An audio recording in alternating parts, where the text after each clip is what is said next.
Welcome to our channel. Today we how to withdraw FordPass charging reimbursements, quick tutorial step by step clearly. To withdraw FordPass charging reimbursements, start by opening the FordPass app on your mobile device. Log in to your account using your credentials. Once logged in, navigate to the charging section of the app.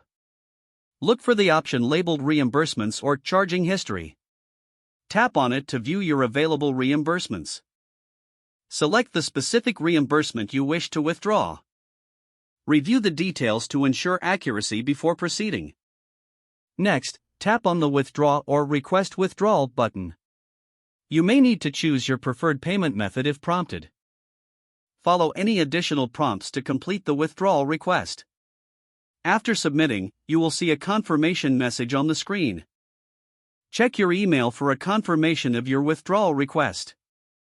Allow a few business days for the funds to process and reflect in your account.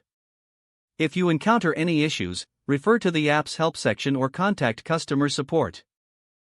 Your reimbursement should be on its way to you shortly.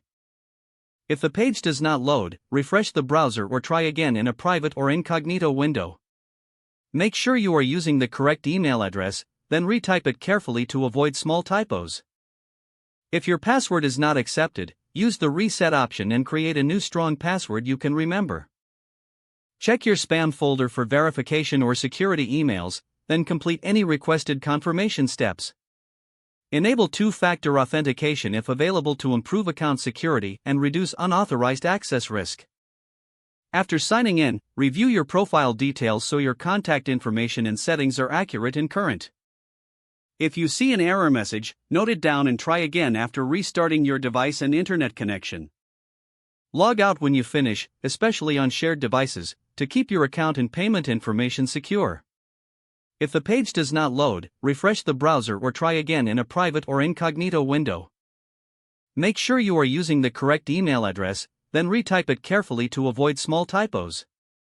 If your password is not accepted, use the reset option and create a new strong password you can remember.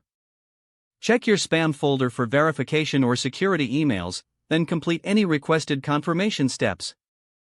Enable two-factor authentication if available to improve account security and reduce unauthorized access risk. After signing in, review your profile details so your contact information and settings are accurate and current. Don't forget to like this video and subscribe to our channel for more step-by-step tech guides.